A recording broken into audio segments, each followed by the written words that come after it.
오늘은 2020년의 마지막 주일인 송년주일입니다. 비록 우리가 함께 모여서 예배드리지 못하지만 영상으로 가정에서 직장에서 예배드리는 우리 예봇의 모든 가정들 위해 주님의 은총과 평화가 가득하시기를 간절히 기원합니다.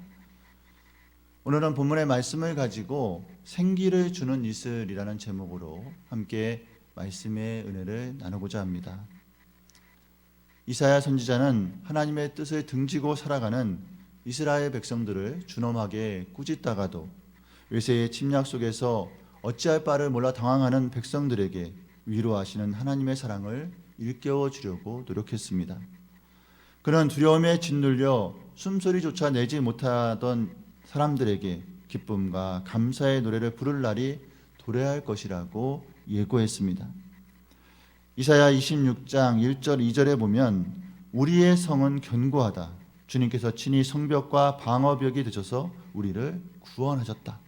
성문들을 열어라. 믿음을 지키는 의로운 나라가 들어오게 하여라 라고 말씀하고 있습니다.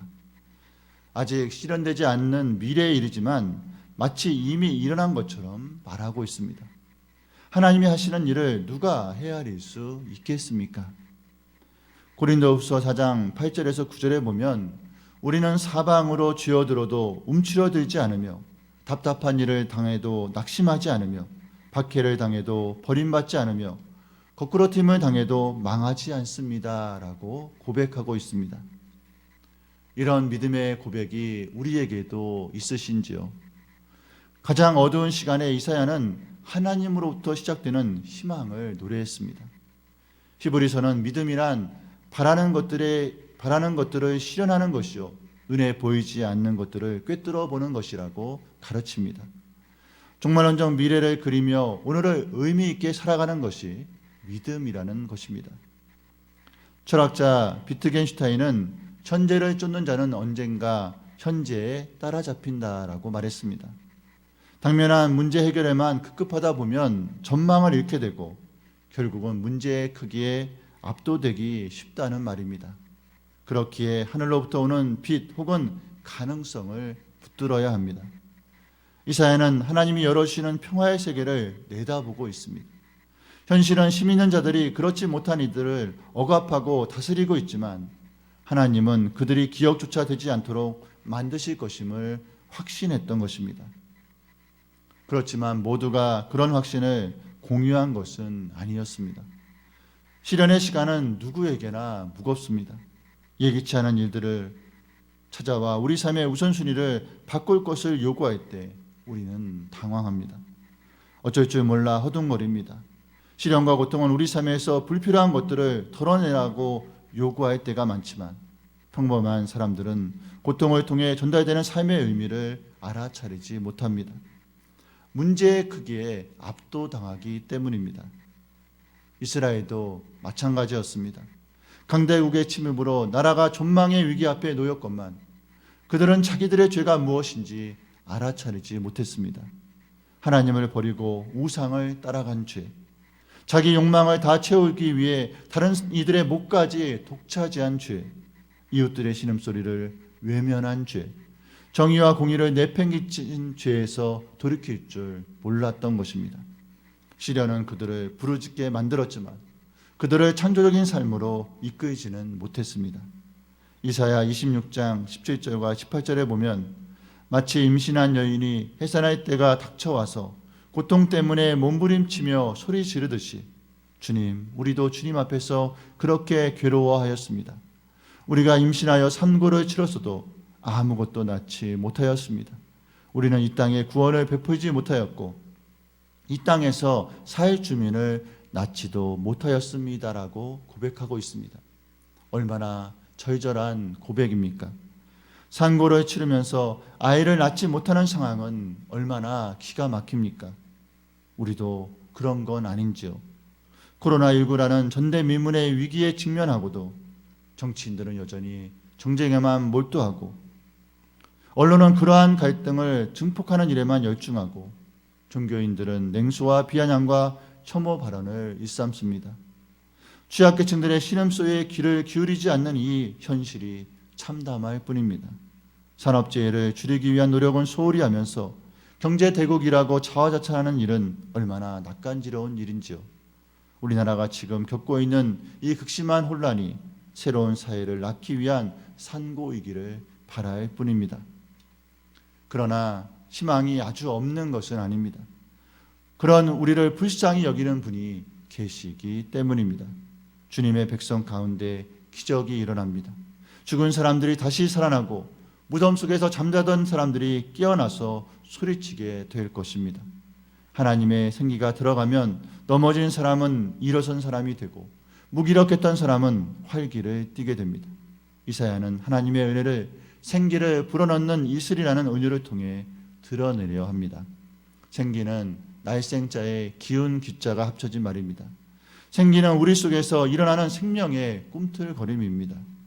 하나님의 꿈이 이집트에 있던 히브리인들 속에 들어가자 그들은 새로운 세상을 열기 위해 이집트를 떠났습니다.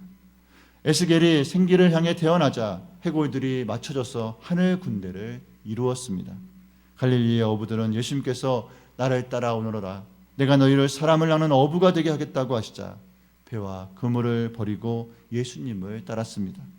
생기가 그들을 일어선 사람이 되게 했습니다. 하나님은 생기를 불어넣으시는 분이십니다. 생기라고 번역된 히브리어 오라는 주로 빛 혹은 기쁨과 행복의 빛이라는 뜻으로 사용되곤 합니다. 하나님은 절망의 어둠 속에 유폐된 사람들 속에 기쁨의 빛을 불어넣으시고 일어서게 하십니다. 이사야는 생기라는 말과 이슬을 연결시키고 있습니다. 이슬은 보통 덧없음을 나타낼 때 즐겨 사용되는 이미지입니다. 햇살이 비치면 쓰러지기 때문입니다. 그러나 광야를 배경으로 자랐던 이스라엘 사람들은 이슬이 얼마나 소중한지를 잘 알았습니다. 욥은 자기 생의 아름다운 순간을 돌아보며 이렇게 말합니다. 나는 뿌리가 물가로 뻗은 나무와 같고 이슬을 머금은 나무와 같다. 시편 시인은 화목한 가정의 아름다움을 헤르몬의 이슬이 시온산 위에 내림과 같구나라고 노래했습니다. 척박한 땅에 살아본 이들은 압니다. 이슬조차 은혜라는 사실을. 이슬이 곧 생기입니다. 대박을 바라는 이들은 마음에 차지 않을지 몰라도 하나님의 은혜는 그렇게 소박하지만 아름답게 주어집니다. 생기를 주는 이슬이라는 고백은 하나님의 은혜를 나타내기 위한 말이지만 우리에게 주어진 소명이기도 합니다. 하나님을 믿는 이들은 주변 사람들에게 생기를 불어넣어야 합니다. 메마른 땅을 종일 걸어가느라 목이 바짝바짝 말라버린 이들에게 이슬처럼 다가가야 합니다. 큰 일을 하라는 말이 아닙니다. 아주 작은 실천이라도 시작하시기 바랍니다. 예수님이야말로 이 세상에 생기를 주는 이슬로 오셨습니다. 사람들 속에 생기를 불어넣으셨고 그들을 일으켜 세워 하나님 나라의 일꾼으로 삼으셨습니다. 병든 사람, 귀신 들린 사람, 삶의 무게에 짓눌렸던 사람들이 예수님을 만나 새로운 세상을 꿈꾸는 이들이 되었습니다. 예수님의 생기로 인해 그들이 꿈틀거리자 폭력을 기반으로 삼던 로마 제국이 흔들거렸습니다. 예수님은 소유를 통해 세상을 섬기지 않으셨습니다.